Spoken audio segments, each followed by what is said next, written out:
do not require the state to create a social or legal status or a social institution.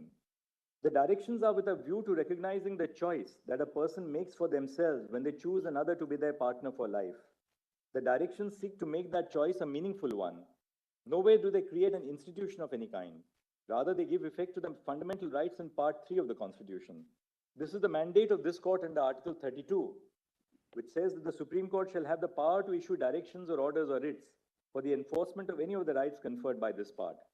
No response is forthcoming to my detailed exposition of the scope of the powers of this court under Article 32. In section D1 of my judgment, in fact, Justice Bhatt himself recognized that courts often enable and oblige the state to take measures. My learned brother also arrives at the conclusion that the state is indirectly discriminating against the queer community, but fails to exercise the power vested in this court by Article 32 to alleviate this discrimination in any way. This court is not through judicial diktat creating a legal regime exclusively for persons of the queer community, but merely recognizing the duty of the state to recognize the entitlements flowing from exercising the right to choose a life partner. Page 234.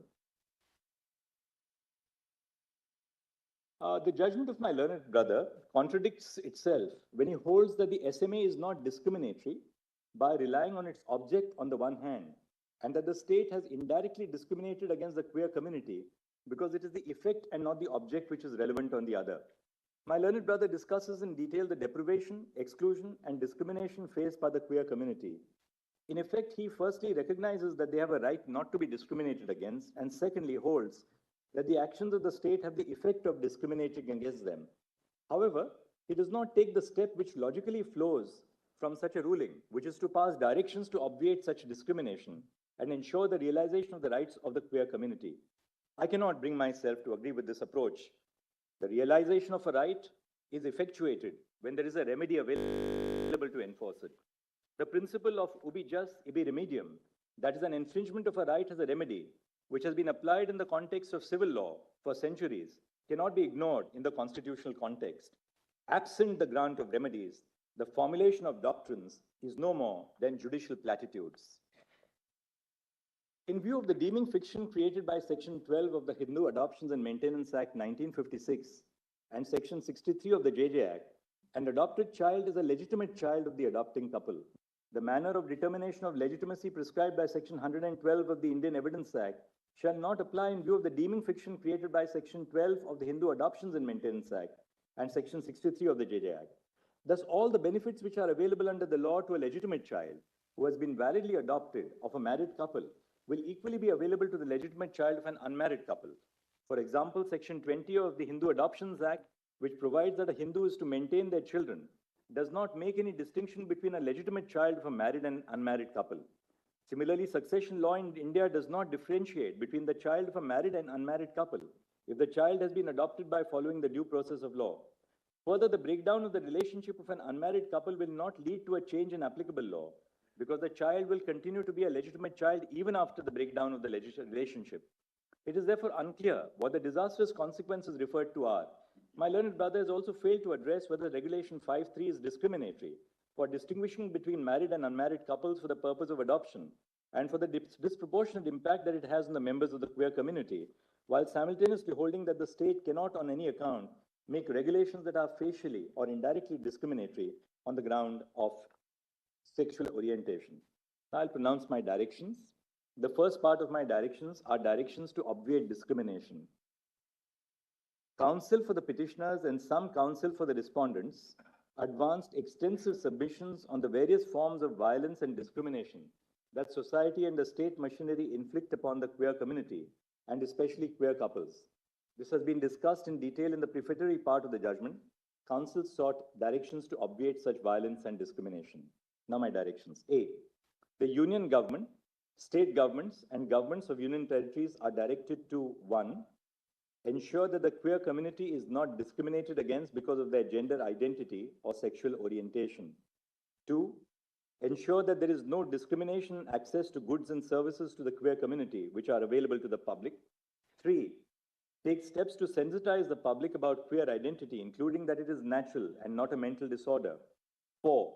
Establish hotline numbers that the queer community can contact when they face harassment and violence in any form.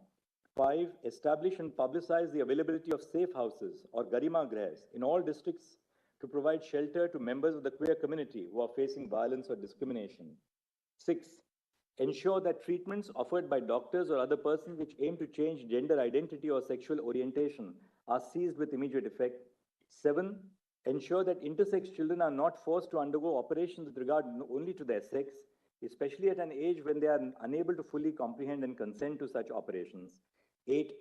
Recognize the self-identified gender of all persons, including transgender persons, hijras, and others, with socio-cultural identities in India as male, female, or third gender.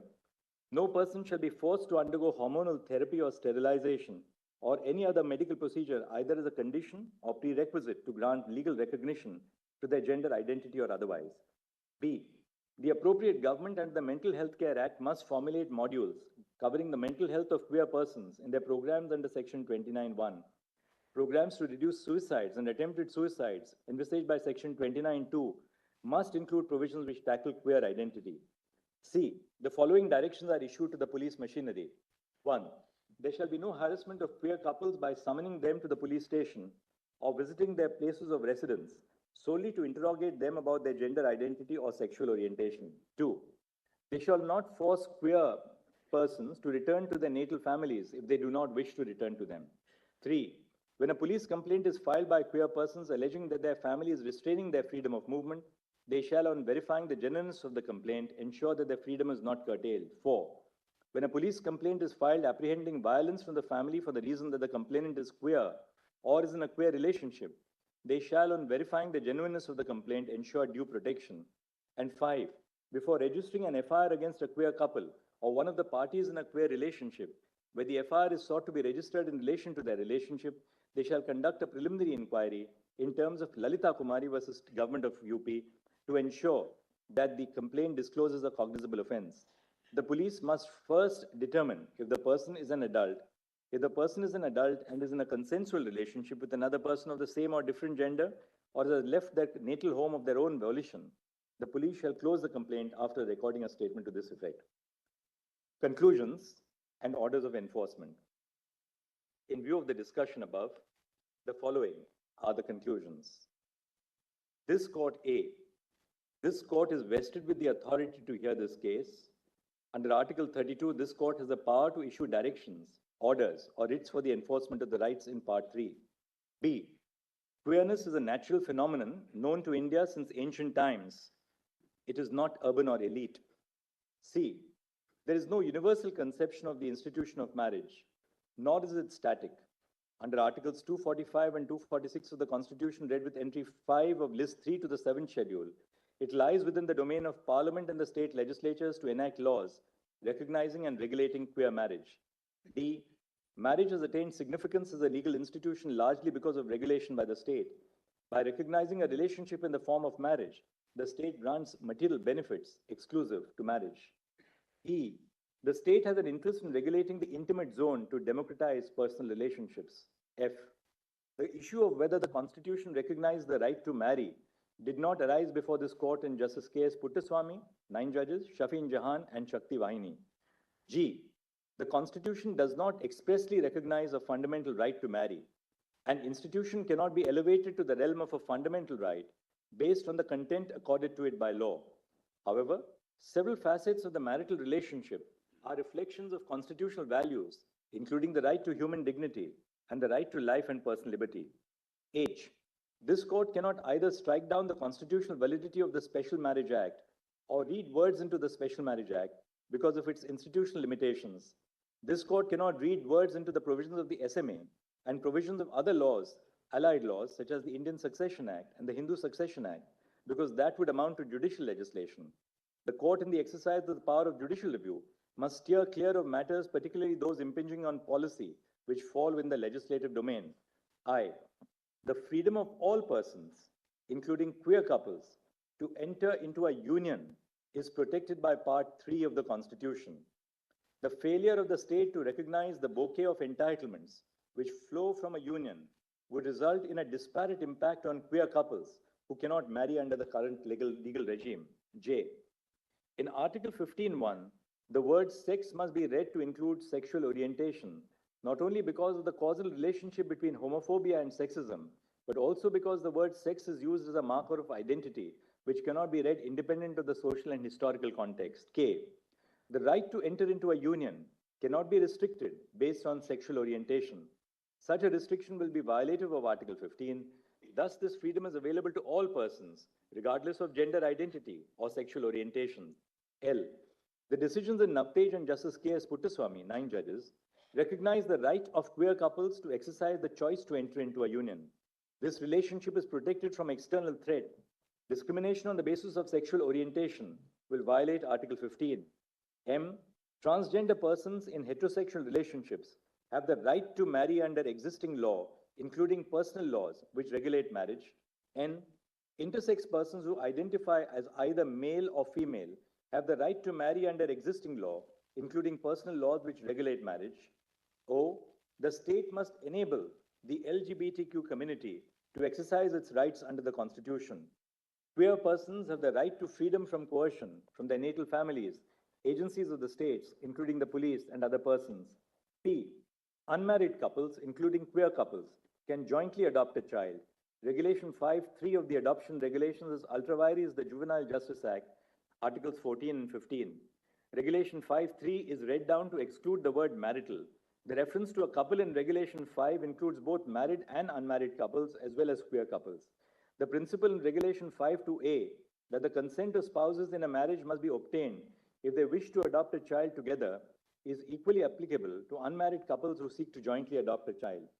However, while framing regulations, the state may impose conditions which will subserve the best interest and welfare of the child in terms of the exposition in this judgment. Q. In view of the interpretation of Regulation 5(3) of the adoption regulations, the issue of whether the CARA circular disproportionately impacts the queer community no longer arises. R. The union government, state governments, and governments of union territories shall not discriminate against the freedom of queer persons to enter into union with benefits under law. And S. We record the assurance of the Solicitor General that the union government will constitute a committee chaired by the Cabinet Secretary for the purpose of defining and elucidating the scope of the entitlements of queer couples who are in unions. The committee shall include experts with domain knowledge and experience in dealing with the social, psychological, and emotional needs of persons belonging to the queer community, as well as members of the queer community. The committee shall, before finalizing its decisions, conduct wide stakeholder consultation amongst persons belonging to the queer community, including persons belonging to marginalized groups, and with the governments of the states and union territories. The committee shall, in terms of the exposition in this judgment, consider the following. 1. Enabling partners in a queer relationship, A, to be treated as a part of the same family for the purposes of a ration card, and B, to have the facility of a joint bank account with the option to name the partner as a nominee in case of death. 2. In terms of the decision in Common Cause versus Union of India, as modified by Common Cause versus Union of India 2, medical practitioners have a duty to consult family or next of kin or next friend in the event of patients who are terminally ill and have not executed an advance directive. Parties in a union may be considered family for this purpose. 3. Jail visitation rights and the right to access the body of the deceased partner and arrange the last rites. And 4. Legal consequences such as succession rights, maintenance, financial benefits such as under the Income Tax Act 1961, rights flowing from employment such as gratuity and family pension and insurance. The report of the committee chaired by the Cabinet Secretary shall be implemented at the administrative level by the union government and the governments of the states and the union territories.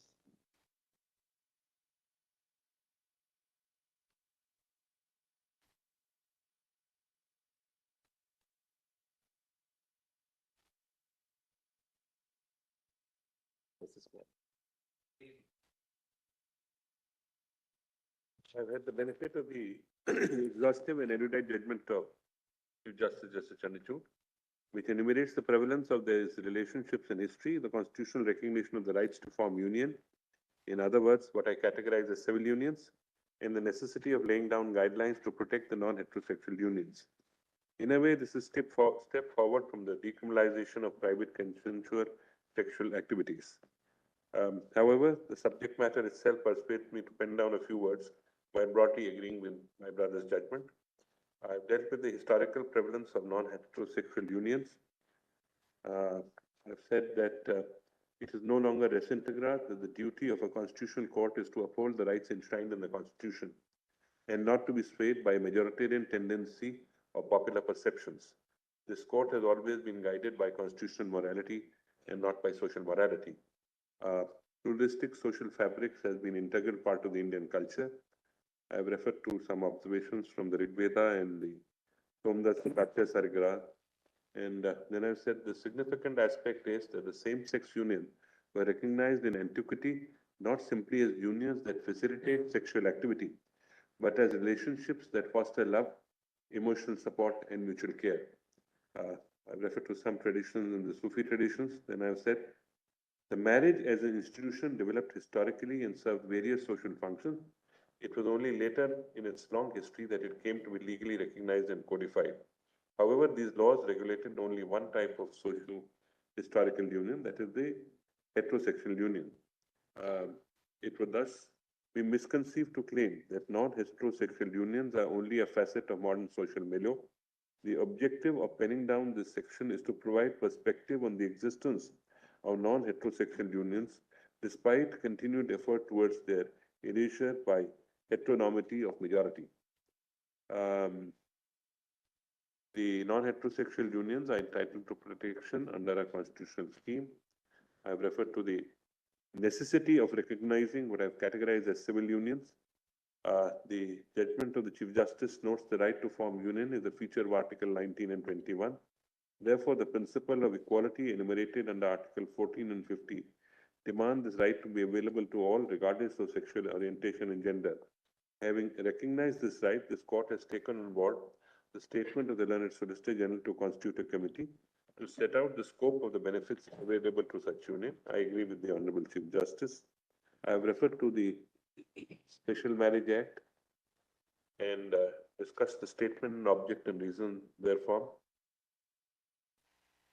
From the above, the SMA postulates a special form of marriage available to any person in India, irrespective of faith.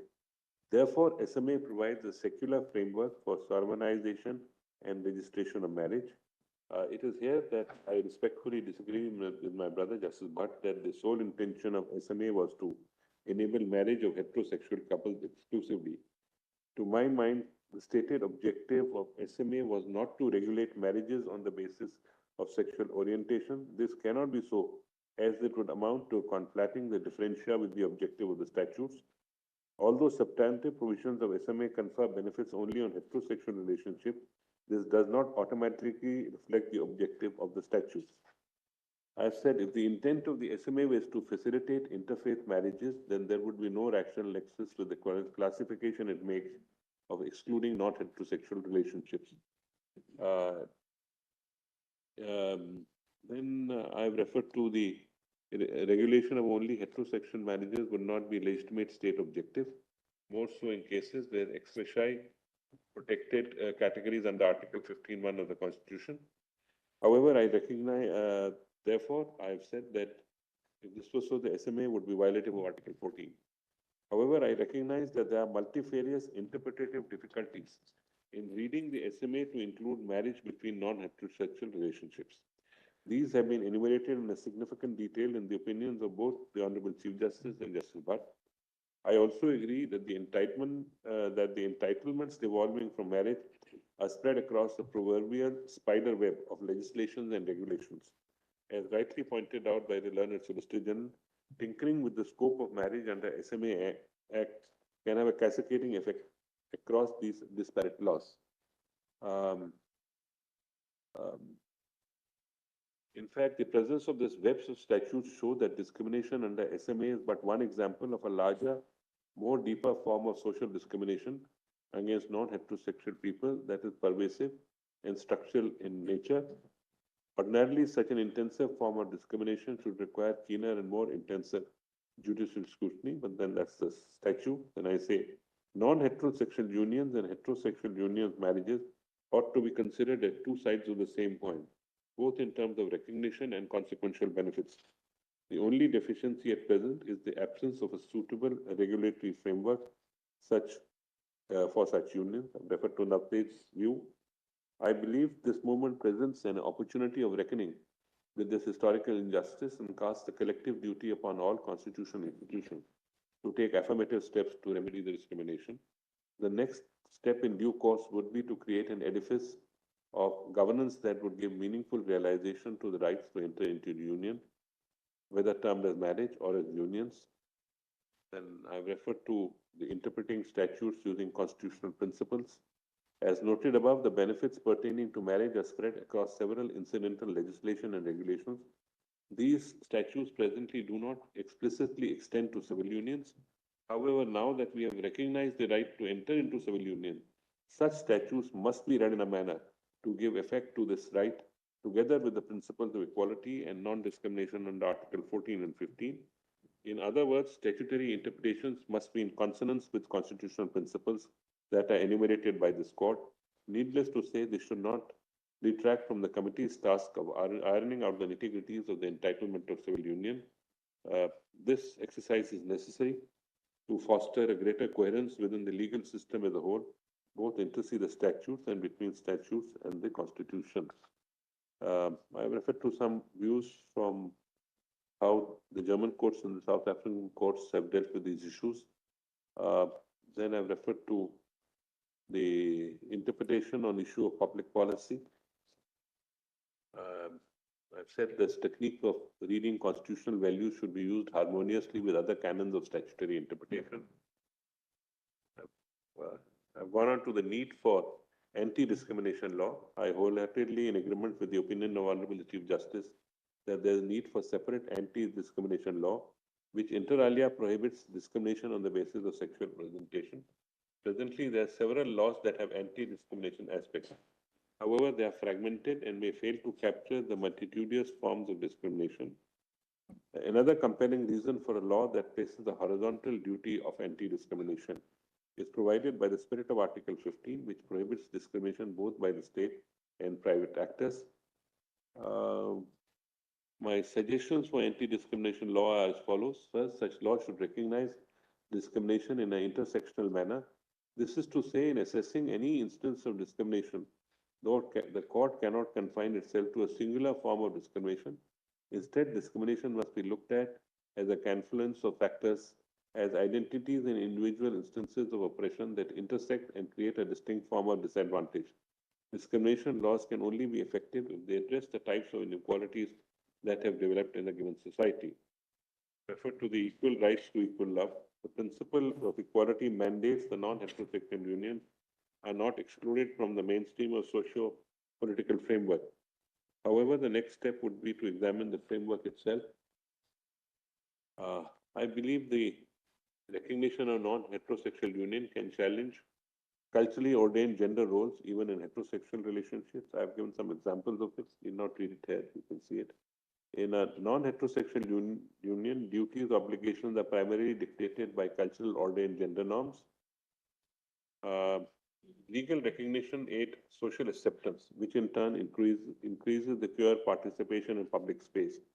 Through the medium of legal recognition, queer persons will have a greater opportunity to be seen and heard in ways not previously possible. Queer expression will help facilitate an expansive social dialogue cutting across communities and generations. This dialogue will help us reimagine our relationships in a manner that emphasizes the values such as mutual respect, companionship, and empathy. Conclusion. Is this end where we have arrived? The answer must be an emphatic no. Legal recognition of non-heterosexual unions represent a step towards the marriage equality. At the same time, marriage is not an end itself.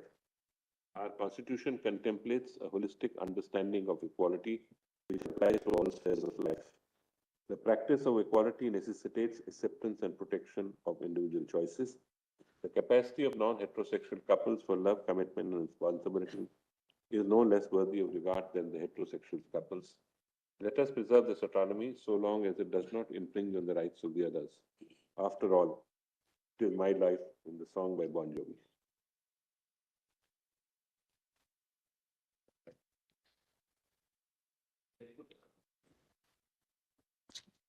Having had the benefit of reading the draft and the revised opinions circulated by the learned Chief Justice, we find it necessary to pen our reasoning and conclusions in this separate judgment. The learned Chief Justice has recorded in detail the submissions by counsel and claims made. They therefore do not require iteration. Similarly, the sections addressing the Union government's preliminary objections, that is the discussion on the court's authority to hear the case and that queerness is a natural phenomenon that is neither urban nor elite, are parts we have no hesitation in agreeing with. However, we do not agree with the conclusions arrived by the learned Chief Justice and the directions issued. We do not agree with certain premises and conclusions that he has recorded. They are, one, that there exists no fundamental. We do agree with the premises and conclusions that he has recorded. They are that there exists no fundamental right to marry under the Constitution, that the Special Marriage Act is neither unconstitutional nor can it be interpreted in such a manner as to enable marriage between queer persons, and that transgender persons in heterosexual relationships have the right to solemnize marriage under the existing legal frameworks. We have briefly highlighted our main points of agreement and reasoned in more detail those aspects with which respectfully we cannot persuade ourselves to concur. We had the benefit of perusing the concurring opinion of Justice Narasimha. We endorse those observations and conclusions fully. The reasoning and conclusions shall be read as supplementing that of the present judgment. For long periods in societies, many societies, the choice of a matrimonial was not free. It was bound by social constraints. Much of the time, marriage was seen as an institution meant for procreation and sexual union of spouses. In most societies, marriage had cast roles for the spouse. They were fairly inflexible, with men controlling most decisions and women placed in a subordinate position with little or no voice, and for the long time, no legal authority, autonomy, or agency. For millennia, custom, tradition, and law subordinated wives to husbands. Notions of equality of partners or their roles were uncommon, if not totally unheard of. All these underwent radical change.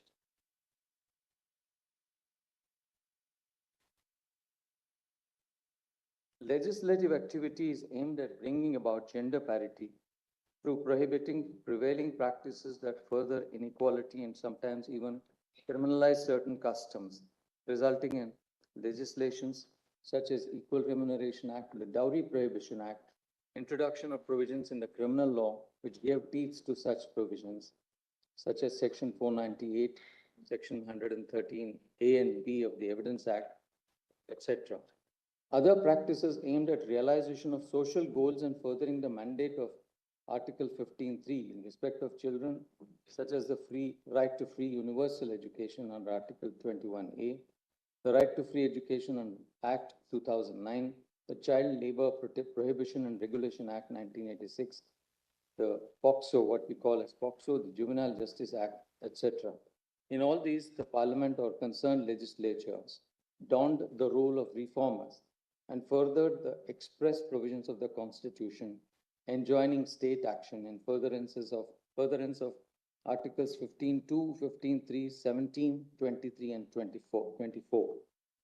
Marriage has historically been a union solemnized as per customs, or personal law tracing its origin to religious texts. Legislative activity in the personal law field so far has been largely, though not wholly, to codify prevailing customs and traditions and regulating them only where needed. The instances that stand out are the enactment of the Succession Act, the Hindu Women's Right to Property Act, 1937, the Hindu Marriage Act, the Adoptions and Maintenance Act, the Hindu Succession Act, the Hindu Minority and Guardianship Act, and the Indian Divorce Act. As amended, the Muslim Personal Law Sharia Application Act and the Anand Marriage Act, 1909. These laws mostly codified traditions and customs which existed, and also, to an extent, regulated marriages and succession laws. They also sought to introduce reforms. For the first time, monogamy was enacted as a norm applicable to all Hindus. Likewise, the option of divorce was enacted together with grounds on which other remedies such as judicial separation and maintenance could be sought. Further, the minimum age of marriage was also enacted through provisions in various personal laws and enforced through the Prohibition of Child Marriage Act.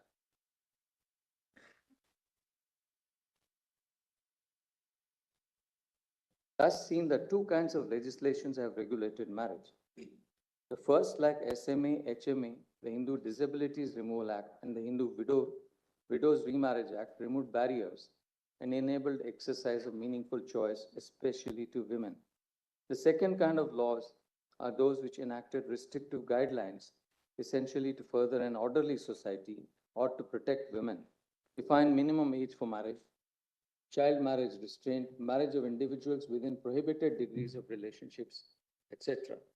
Whereas some restrictions, in a sense, codified and recognized existing customs, such as being enacted by enacting prohibited degrees of relationships, the rule against insanity, rules enabling declaration of nullity or divorce on ground, others were meant to further interests of women and children. Such reforming and codification, however, did not cover the entire field. For instance, in the field of succession and inheritance, the Hindu Succession Act enacts only certain broad features, leaving untouched the rights of various communities and sections of Hindus to work out their rights in succession to joint family and co-parcenary property. And this unwritten codified law is enforced not only in regard to inheritance, but also in the field of taxation. Likewise, the law accommodates and accords primacy to customs. Similarly, also recognizes customary divorce amongst Hindus. Neither the Hindu Marriage Act nor the Hindu Succession Act apply to members of tribal communities. In the latest three-judge bench decision in Revana Siddhappa versus Mallikarjuna, this court clarified that with the enactment of Section 16 of HMA, the legitimacy conferred upon children born of void or voidable marriages would be that they're entitled only to a share in their parents' property, but cannot claim it of their own right, as a consequence of which they cannot seek partition during the lifetime of their parents. The court also held that they cannot claim any rights other than what was expressly provided for. Thus, uncodified law and custom was upheld. The role of the legislature has been to act as a codifier and in many instances not enact or codify existing customs or practices, and wherever necessary intervene in furtherance of Articles 14 and 15(3) to enact laws. Parliament has intervened and facilitated creation of social status, this is marriage through SMA, and enabled the creation of the institution of adoption, which was available amongst only certain communities. These and other legislative interventions are the result of the state interest in reforms or furthering the interests of given communities or persons. For these reasons, we do not particularly subscribe to the characterization of democratizing intimate zones as discussed in the learned Chief Justice's opinion. These outcomes were driven by enacted law. Furthermore, there was state interest which impelled regulation of such relationships, as for instance, ensuring that minimum marriage age for girls. Likewise, there is state interest in regulating what kind of relationships, that is prohibited degrees of relationship, should be enacted as disqualifications to marriage.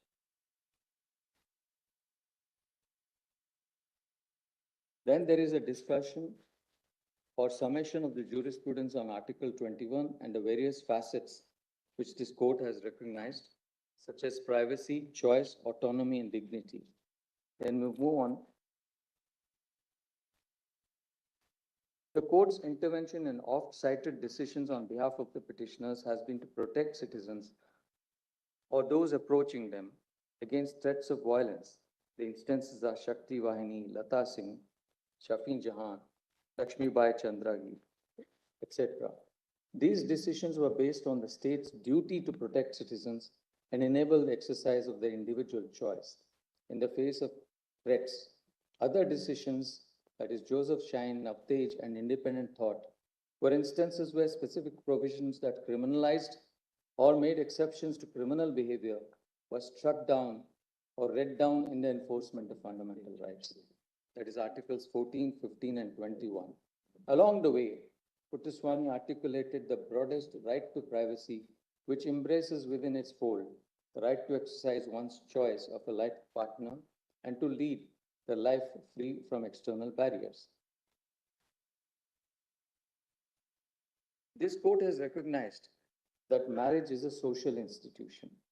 As elaborated in Part 1, marriage existed and exists historically and chronologically in all of the senses because people married before the rise of the state as a concept. Therefore, marriage as an institution is prior to the state, it precedes it. The status is still not one that is conferred by the state, unlike the license regime in the US.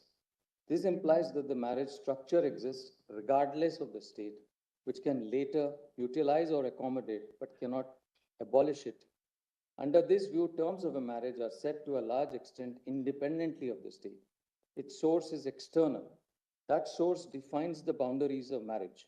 This implies that state power to regulate marriage does not sit easy with the idea of marriage as a fundamental right. In attempting to analyze the claim to fundamental right, there are two primarily competing claims about the nature of marriage. One being that the state should exercise more control over marriage to support traditional purposes and perceptions. This is the quotation. And the other, that each individual should have the right to define marriage for themselves.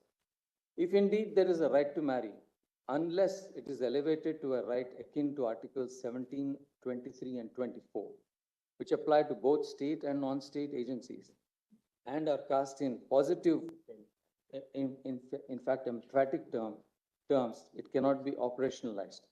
These provisions most emphatically create positive obligations. Likewise, Articles 15.3, 15.4, 15.6, as well as 16.4, 16.6 highlight state interest in creating conditions to further the goal of non-discrimination. Yet the previous decisions of this court have carefully held such provisions to enable the state and in the sense oblige it to take measures, but ruled out court-mandated policies and laws. In our considered opinion, this is not, however, one such case where the court can make a departure from such a rule and require the state to create social or legal status. What is being asked for by the petitioners is state intervention in enabling marriage between queer or non-heterosexual couples. Civil marriage or recognition of any such relationship with such status cannot exist in the absence of a statute. The demand hence is that of a right of access to a publicly created and administered institution. There is a paradox here or a contradiction which runs to the root of the issue and weighs on this court's mind heavily, in that the creation of the institution here depends on state action, which is sought to be compelled through the agency of this court. All decisions relied upon Puttaswamy, Navtej, Shakti Vahini, and Deepika contain broad observations with respect to individuals' choice of their partners and also a reference to non-conventional relationships. Some observations are undoubtedly to be found in these judgments that cannot be referenced to hold that a right to marry automatically flows from the manner of the provisions of Part 3 which the petitioners assert. There cannot, for the above reasons, be a per se assertions that there exists an unqualified right to marry, which requires treatment as a fundamental freedom. We agree on this conclusion arrived at by the learned Chief Justice and his analysis of all these cases, that the Constitution does not expressly recognize a right to marry.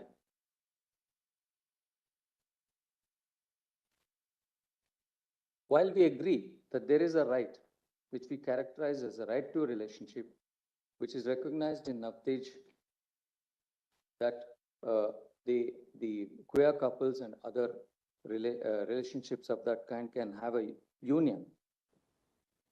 We characterize it as a right to relationship to avoid confusion. We squarely recognize that it falls within Article 21, as already recognized in these cases. The right to relationship here includes the right to choose a partner, to cohabit and enjoy physical intimacy with them, to live the way they wish to, and the other rights that flow from the right to privacy, autonomy, and dignity. They are, like all citizens, entitled to live freely and express this choice undisturbed in society.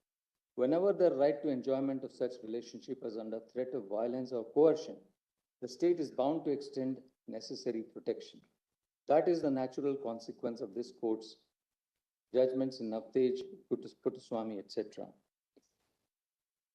If it is agreed that marriage is a social institution with which the state is unconcerned, except to the limited state interest in regulating some aspects of it, does it follow that any section of the society, leaving aside the issue of rights of non-heterosexual couples, which wishes for the creation of a like social institution, or even an entry into a zone which is not popular or otherwise does not fall within the institution of marriage, can seek relief of its creation by court intervention?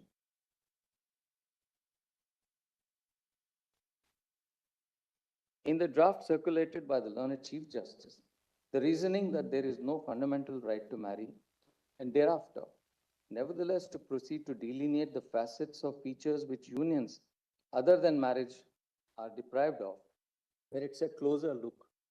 The summation of various rights which such couple is said to be deprived of is used to delineate the contours of the right to enter into a union and justify a positive obligation.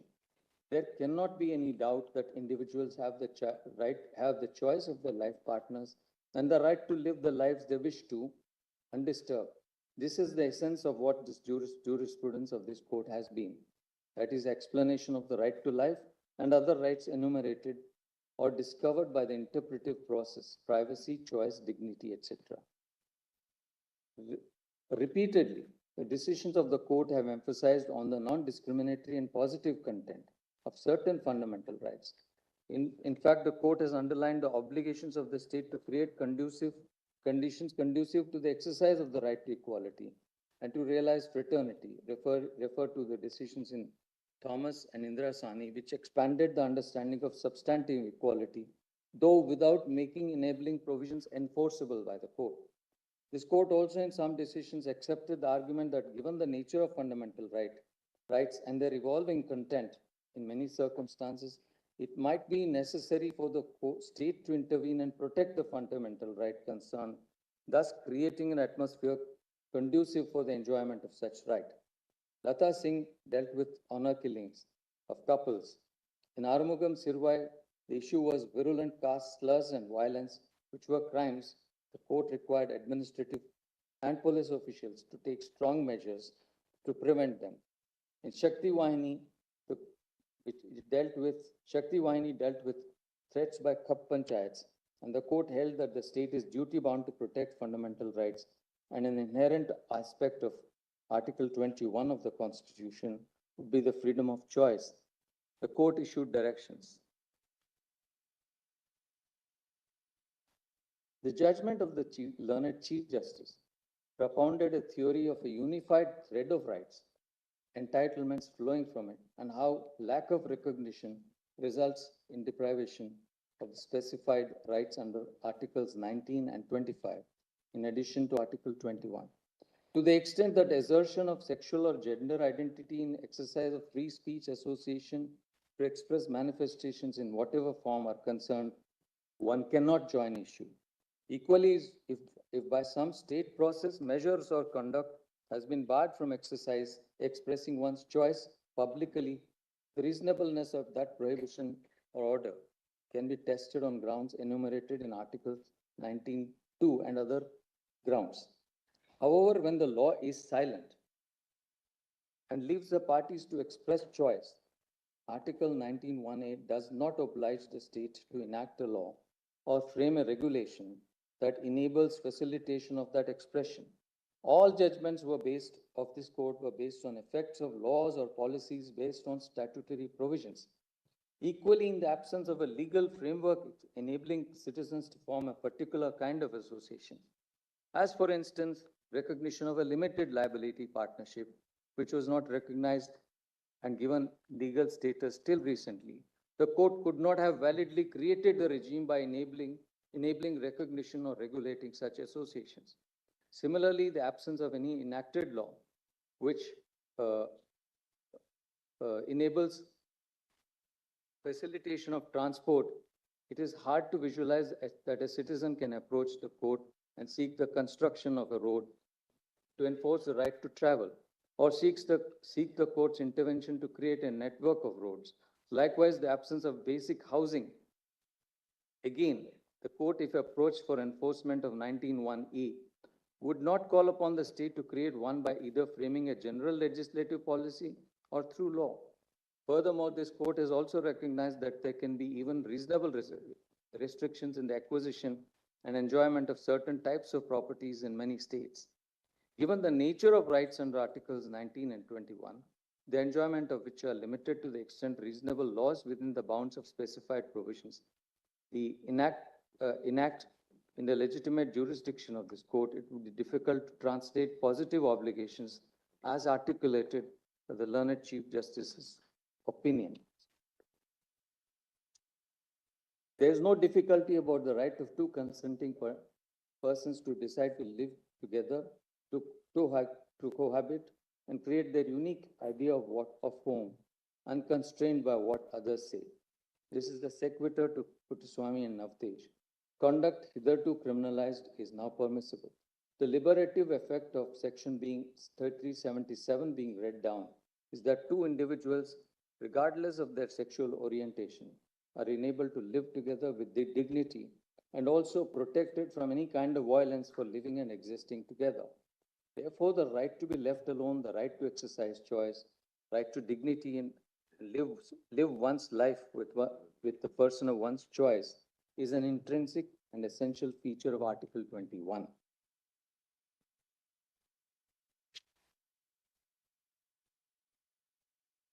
Even if we want to, for argument's sake, recognize an entitlement under the Constitution to enter into an abiding cohabitational relationship or union, in our opinion, it cannot follow to a claim for an institution. There are almost intractable difficulties in creating, through judicial orders or diktat, a civil right to marry or a civil union, no less of the kind that is sought by the petitioners. Ordering a social institution or rearranging existing social structures by creating an entirely new kind of parallel framework for queer couples would require conception of an entirely different code, a new universe of rights and obligations. This will entail fashioning a regime of state registration of marriage between queer couples, the conditions for a valid and matrimonial relationship amongst them, spelling out eligibility conditions such as minimum age, relationships which fall within prohibited degrees, grounds for divorce, right to maintenance, alimony, etc.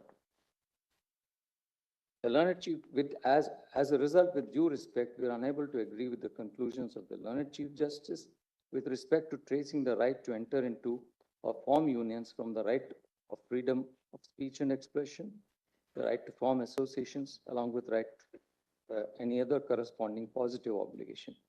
It is reiterated that all queer couples have the right to relationship and choice of partner, right of cohabitation as an integral part of choice linked to their privacy and dignity.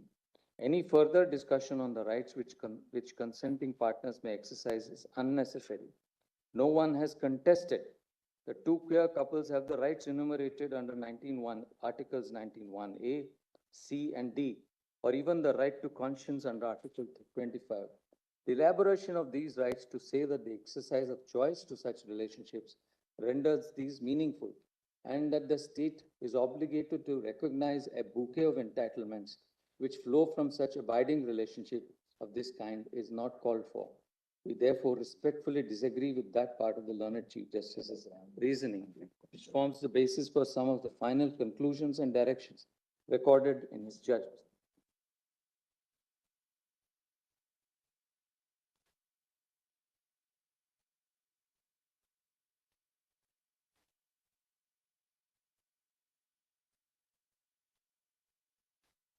Agree with the conclusions of the learned Chief Justice with respect to the inapplicability of the SMA, and we also add certain observations.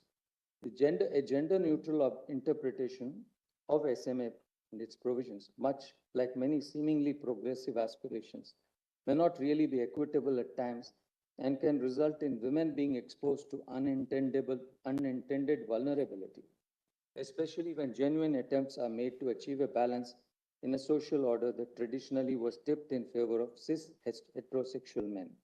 The purpose of the terms like wife, husband, man, and women in marriage is to protect a socially marginalized demographic of individuals. For instance, women facing violence by their partner have a right to recourse under the Domestic Violence Act, which assures and is meant to assure that the victims are safeguarded and provided relief. In fact, provisions of SMA for alimony maintenance confer rights to women. Likewise, certain grounds of divorce, conviction of husband for bigamy, rape, etc., entitle the wife additional grounds. Other provisions enact separate degrees of prohibited relationships. Section 4C uses the term husband and wife.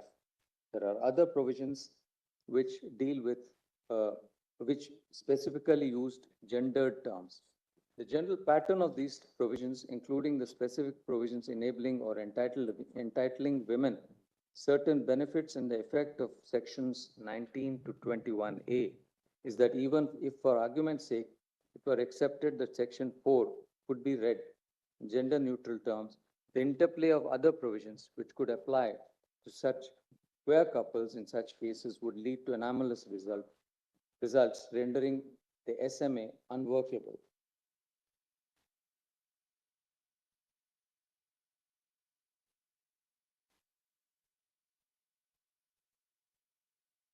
It is important. Now there's a section that deals with the discriminatory impact on queer couples. It is important to recognize that while the state ipso facto may have no role in the choice of two free-willed individuals to marry, it's characterizing marriage for various collateral and intersectional purposes, such as permanent and binding legal relationships, recognized as such between heterosexual couples only, and no other impacts queer couples adversely. The intention of the state in framing the regulations or laws is to confer benefits to families or individuals who are married. This has the result of adversely impacting the queer couples. By recognizing heterosexual couples union and cohabitation as marriages in various laws and regulations, as in employment or nominations in pension, provident fund, gratuity, life and personal accident insurance policies, for credit, particularly joint loans to both spouses, based on their total earning capacity, for purposes of receiving compensation in the event of fatal accidents, to name a few, and not providing for non-heterosexual couples results in their exclusion. The individual earned benefits by each partner or both collectively, which would be available to family members, such as employee state insurance benefits in the event of injury of an earning partner, provident fund, compensation, medical benefits, etc., are examples of what the injured or deceased partner, by dint of her or his work, became entitled to, or the members of her family became entitled to. The denial of these and inability of the earning partner in a queer relationship, therefore, has an adverse discriminatory impact. The state may not intend the discrimination or exclusion in the conferment of such benefits or social welfare measure. Yet the framework of these policies expressed in favor of those matrimonial relationships results in denial of entitlements despite the professional abilities and contributions which the individual might make to society. The objective of many of these laws or schemes is to confer or provide entitlements based on individual earning and contribution. For example, Provident Fund is payable due to the employee's personal contribution and status as employee. Similarly, objective entitlement of benefits of employees' state insurance, etc., flow from individual status, work, and effort. Major part of these benefits, or all of them, flow in the event of certain eventualities such as fatal accident or death. The design of these statutes and schemes is to enable both the concerned subscriber or the employee to receive them, or in an unforeseen event such as death, for his dependents to receive them.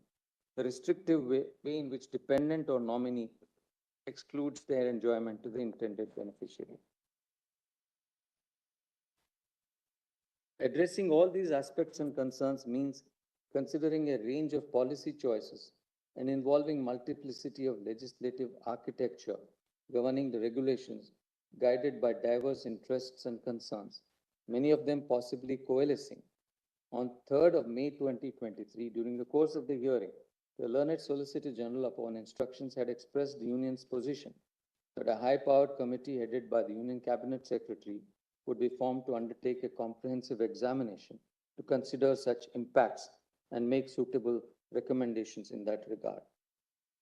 So we proceed to agree with the learned Chief Justice's conclusions with regard to the right of transgender persons in heterosexual relations to marry under existing laws. On the issue of adoption, uh, we express our disagreement and voice our concerns in the following manner.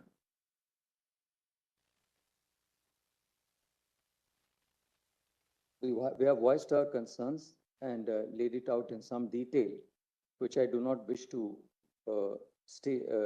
read. This is not to say that unmarried couples, whether queer or heterosexuals, are not capable or suitable to be adoptive parents. However, once the law permits, as it has done, adoption by both single individuals, the likelihood of their joining and cohabiting cannot be ruled out. In such event, de facto family unit can and does come about. The underlying assumption in the law as exists is that such unmarried, heterosexual, or queer couples should not adopt. It needs to be closely examined. Similarly, the needs of such couples to have and raise a family in every sense of the term has to be accommodated within the framework of the law. The existing state of affairs which permits single individuals to adopt and later live as a couple in exercise of their choice, in effect deprives the children of such relationships various legal and social benefits which are otherwise available, given the objective of to a married couple. In other words, given the objective of Section 57, the state as parents patria needs to explore every possibility and not rule out any policy or legislative choice to ensure the maximum welfare and benefits reach the largest number of children in need of safe and secure homes with a promise for their fullest development.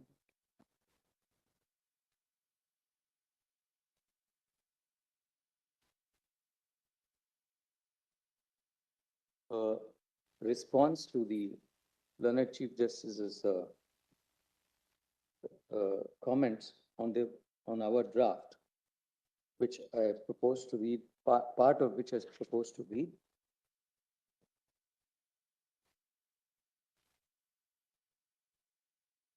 This court's observations with respect to the learned Chief Justice's reasoning centered around the enunciation of the bouquet of rights emanating from various provisions and locating an obligation has to be seen in the backdrop of the unanimous view of this court that the fundamental right to marry is not found within the Constitution. Therefore, it is our considered opinion that to create an overarching obligation upon the state to facilitate through policies the fuller enjoyment of rights under Articles 19 and 25 is not rooted in any past decision or jurisprudence. That queer couples have the right to exercise their choice, cohabit and live without disturbance is incontestable. In the same vein, that they are owed protection against any threat is the natural corollary of their right under Article 21. Consider in this context also the nature of relief sought and the positive obligation fashioned. Whilst there are innumerable judgments on the positive contents of the rights under Article 21, there are countless judgments that insist upon the separation of powers when it comes to matters of policy and the courts not being the appropriate forum for adjudication of the same. The polycentric nature of this issue is compelling. Next, as to the reasoning that our conclusion on the challenge of SM and subsequently finding on the disparate discriminatory impact faced by the queer community, a small comment is called for. The section discussing the provisions of the SMA and the challenge to its validity was based upon whether it violated the Constitution on the ground of impermissible classification under Article 14, for which the object of the act to facilitate marriage between interfaith couples wherein at the time marriage or even a couple only denoted heterosexual couples in the light of same-sex relationships being criminalized, and its provisions are relevant factors. Classification involves differentiation. Further, this court has discussed how underclassification per se does not warrant invalidation. In contrast, in the later segment on discriminatory impact, the issue that this court was considering was not reasonable classification, but impact upon queer couples through neutral laws or regulations that they encounter in their everyday lives, the purpose of which or even their substantive provisions have nothing to do with marriage. It is rather to confer other benefits, many of which are earned or accrued on account of individual skill. Yet the framing of these benefits or their intended beneficiaries were articulated in terms of entitlement to families or spouses, tends to exclude from its ambit queer couples. When such queer couples are entitled to benefits wherever they fulfill other eligibility criteria, it is the disparate impact of these neutral laws in the disbursement of entitlements or benefits which is seen through the effect or impact lens. Therefore, the discussion on constitutionality of SME is markedly different from the section on discriminatory impact in certain points for queer couples, as they have no avenue for marriage like heterosexual couples. In the latter, the impact of various laws were pointed as starting point for the state to take remedial action.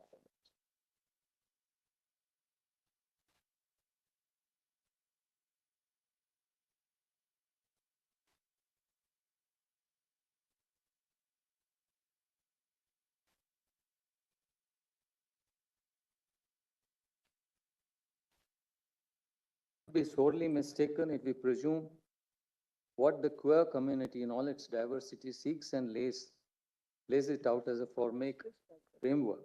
Many may welcome civil unions as a pragmatic first step, while some may find it yet to be another inequitable solution to the feeling of exclusion that persists in society against this community, and one which simply repackages the stigmatization felt. Many may desire marriage as understood in the traditional sense to escape their societal realities, a form of financial and social emancipation from opposing natal families, or diametrically opposite, to assimilate and gain more social acceptance. Yet others may, as a result of their experience, reject altogether the institution of marriage and all the social obligations and associations that come with it, but still want protection of their rights. Certainly, what the former group may want does not hamper or hinder the latter in any manner, for it is a choice that they seek. That the state should facilitate this choice for those who wish to exercise it is an outcome that the community may agree upon. Yet the modalities of how it should play out, what it will entail, are facets that the state, here the legislature and the executive, needs to exercise its powers in furtherance of. Now, whether this will happen through a proactive action of the state or as a result of sustained public mobilization is a reality that will play out in India's democratic stage, and something only time can tell. The state may choose from a number of policy outcomes.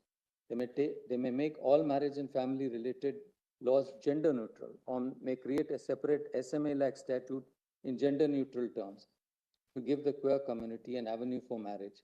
They may pass an act creating civil unions or a domestic partnership, among the many other alternatives. Another consequence may be that rather than the union, the state legislature takes actions or enacts law. What is, however, certain is that in question of such polycentric nature, whether social or political, the court must exercise restraint and defer to the wisdom of the other branches of the state, which can undertake wide-scale public consultation, consensus building, and reflect the will of the people and be in their best interest. If as a result of this, a law is enacted that undermines or violates the constitutionally protected rights of an individual, no matter how minuscule, their right to seek redressal from this court is guaranteed.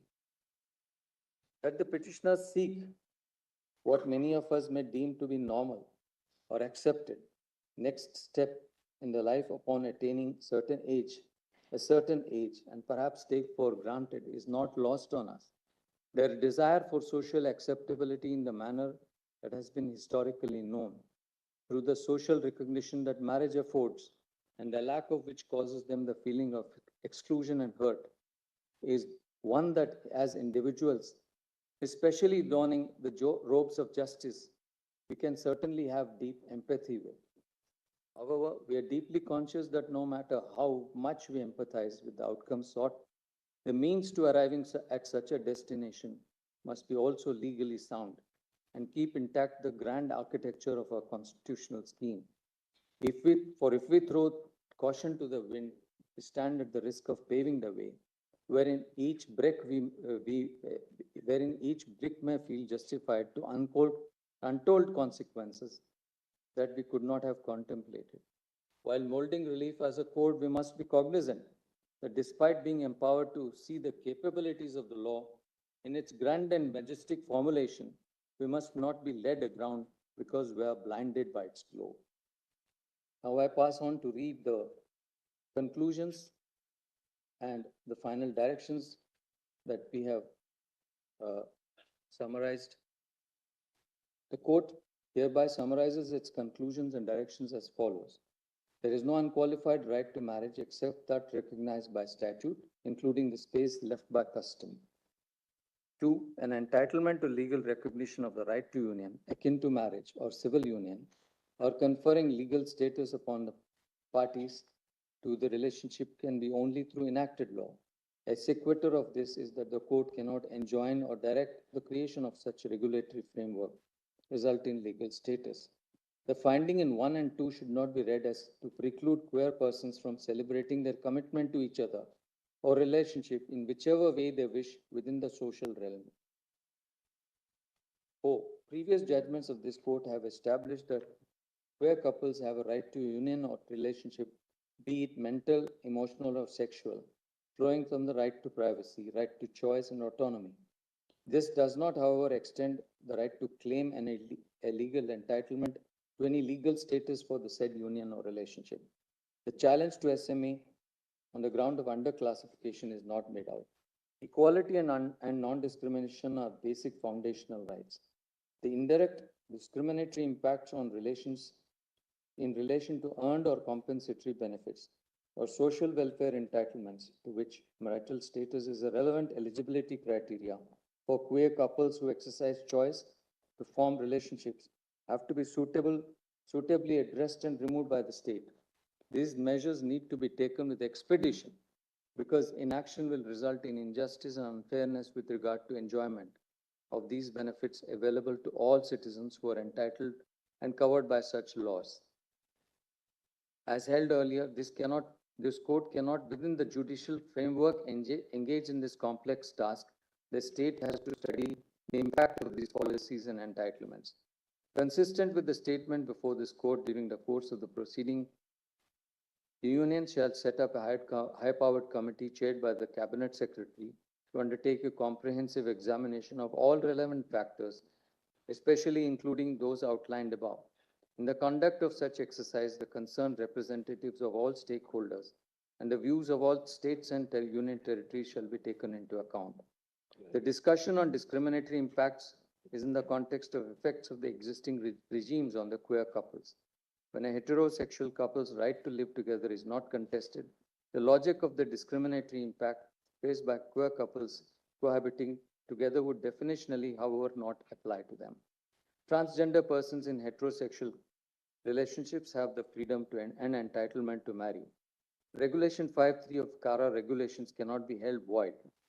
At the same time, the court is of the opinion that CARA and the central government should appropriately consider the realities of de facto families where single individuals are permitted to adopt and thereafter start living in a non-matrimonial relationship. In an unforeseen eventuality, the adopted child in question could face exclusion from the benefits otherwise available to adopted children of married couples. This aspect needs further consideration for which the court is not the appropriate forum. Furthermore, the state shall ensure, consistent with the previous judgments of this court, that the choice exercised by the queer and LGBTQ couples to cohabit is not interfered with and they do not face any threat of violence or coercion. All necessary steps and measures in this regard shall be taken. The respondent shall take suitable steps also to ensure that queer couples and transgender couples are not subjected to any involuntary medical or surgical treatment. The above directions are in relation to transgender persons are to be read as part of and not in any manner whittling down the directions and in Nalsa, Supra, so far as they apply to transgender persons. The directions are disposed of in the above terms.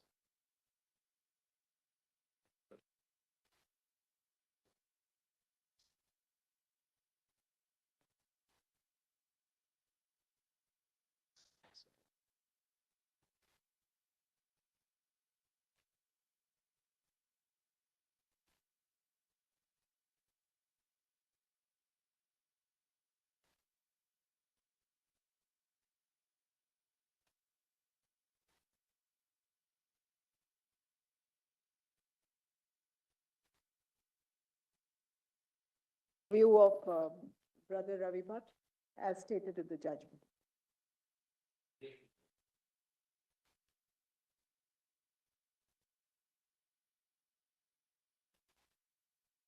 I am conscious of the ordeals that arise from multiplicity of judicial opinions in cases involving constitutional questions. Here I consider it worthwhile to pen the present opinion given the significant nature of the questions involved. Polyvocality in the exercise of adjudicatory function may not necessarily be viewed with discomfort if complemented with judicial discipline. It is truly reflective of diversity of judicial thought. At the very outset, I have given my conclusions while agreeing with the opinion of Justice Bhatt. I will read the conclusions.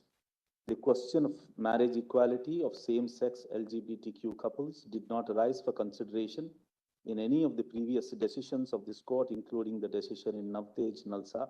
Consequently, there cannot be a binding precedent on this court. The reasons for arriving this conclusion are articulated in detail with Justice Bhatt.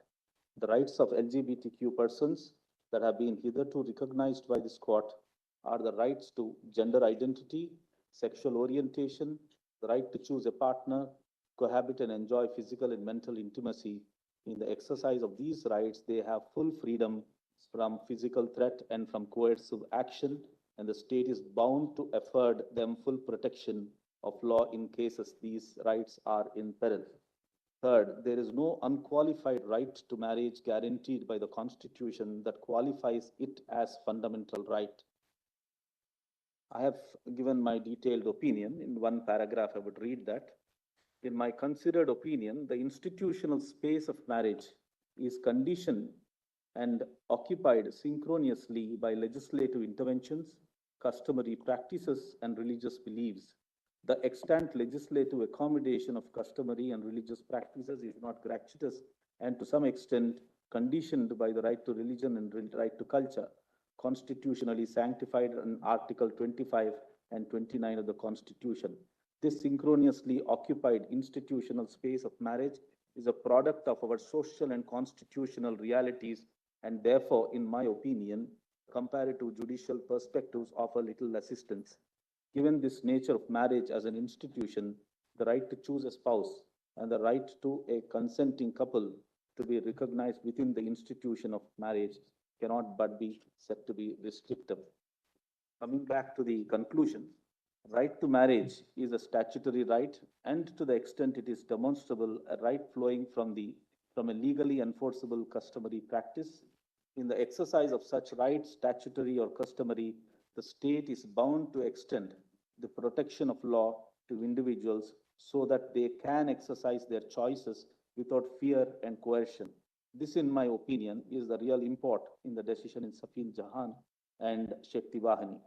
The constitutional challenge to Special Marriage Act 1954 and Foreign Marriage Act must fail for the reason indicated in the opinion of Justice Bhatt. Similarly, Justice Bhatt also rightly finds the semantic impossibilities of gender-neutral constructions of the Special Marriage Act and Foreign Marriage Act. On both E and F of his opinion, Justice Bhatt has exhaustively as to the reasons that they need not now be supplemented. I find no right to civil union or an abiding cohabitational relationship conferring a legally enforceable status cannot be situated within Part 3 of the Constitution.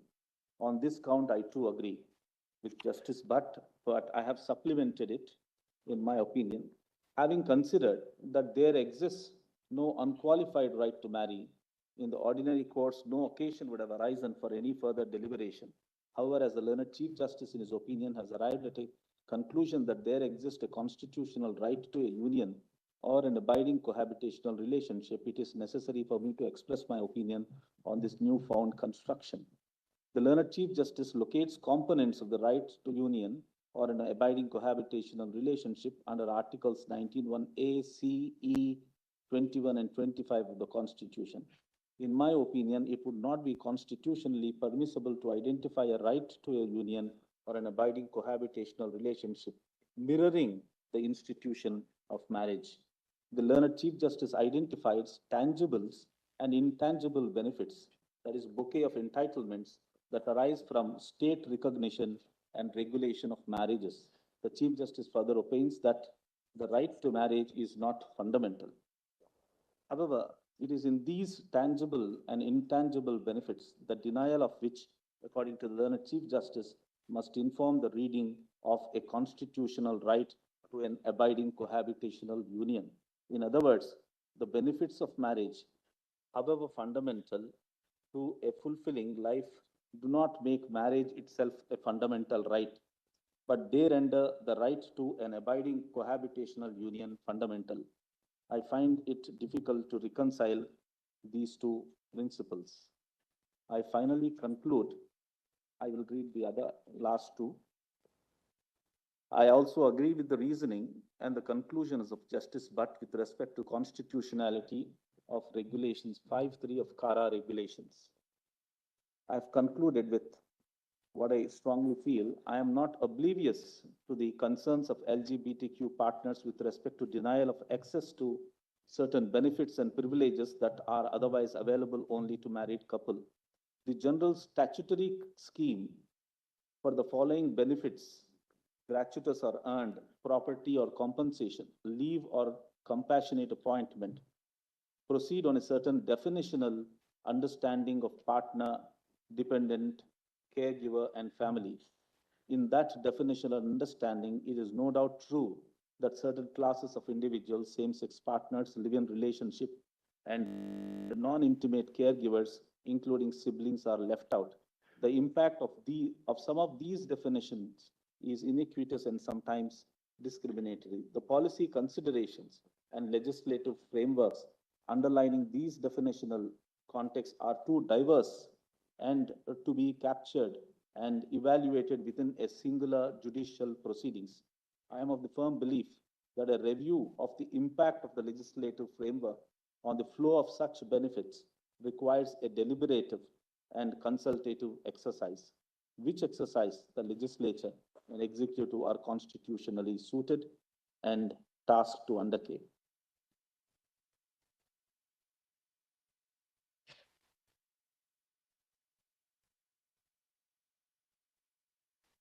Thank you very much. Thank you.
I welcome the decision of Honorable Supreme Court in which they have not permitted the same-sex marriage. some people try to spoil the atmosphere of Indian system, but I am happy that Supreme Court of India has accepted the version of the Government of India in which it was argued that the court has no power to give this right of same-sex marriage. It is the only right of the Indian Parliament.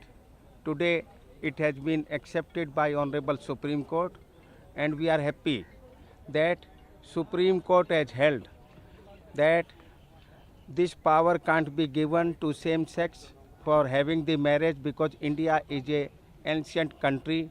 Indian population is having its values in society.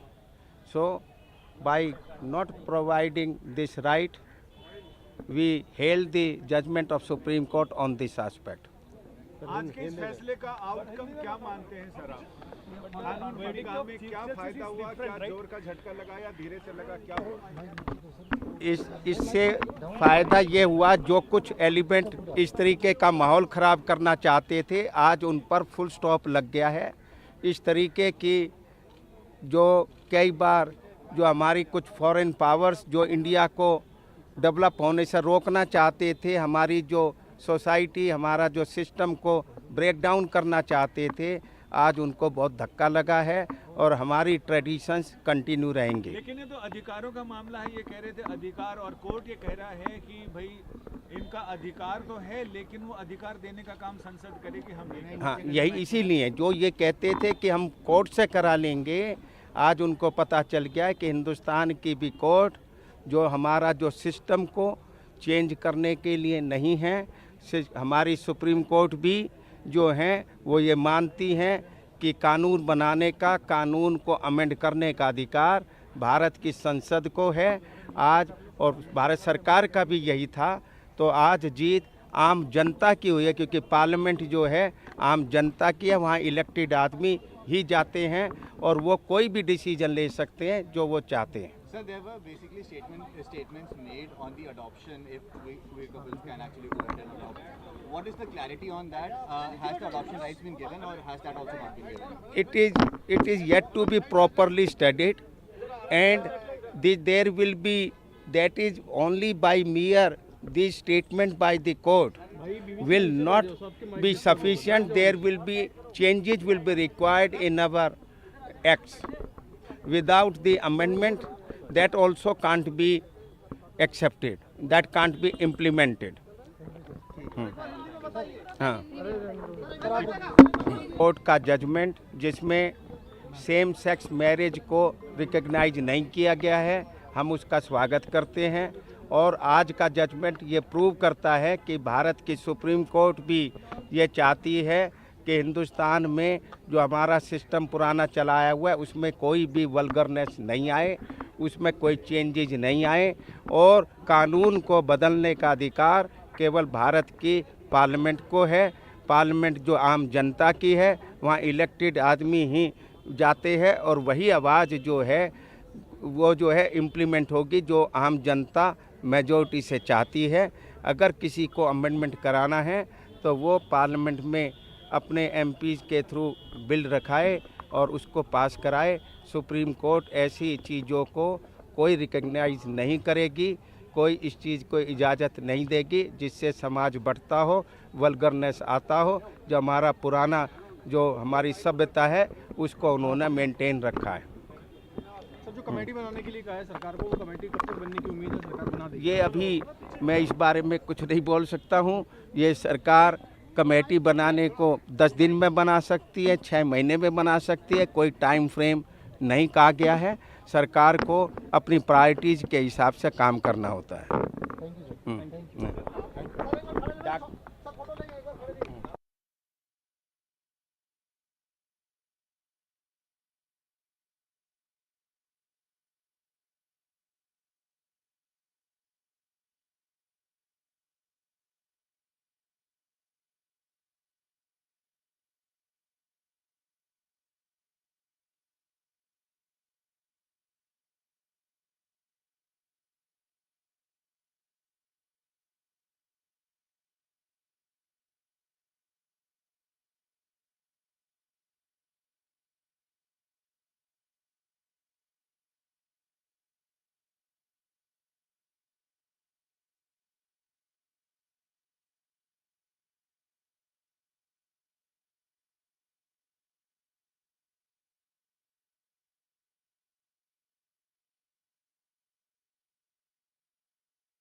Hello?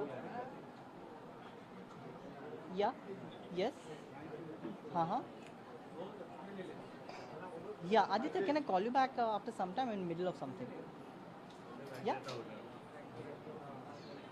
Yeah. I'll call you back. Yeah, thanks.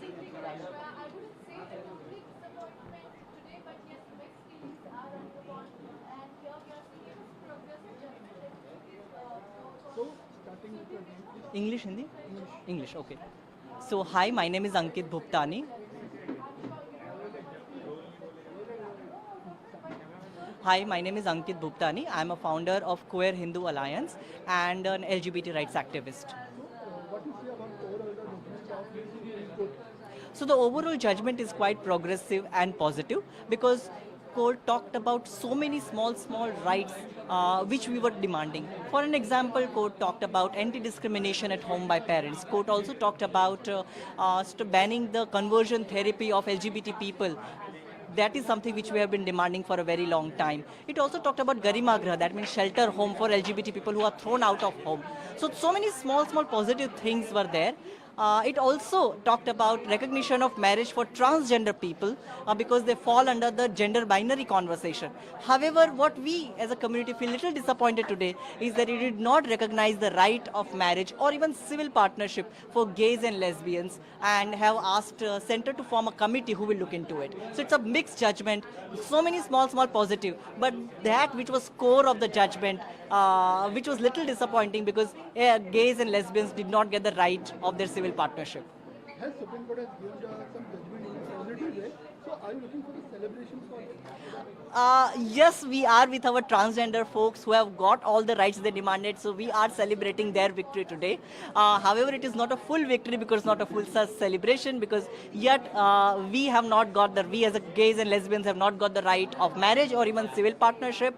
So it's a mixed judgment. And what all I could say is this fight doesn't stop here, it continues, and we will be hoping that the central government, which talks about Sabka Saath and Sabka Vikas, will include queer people in the Sabka Saath as well. Thank you so much.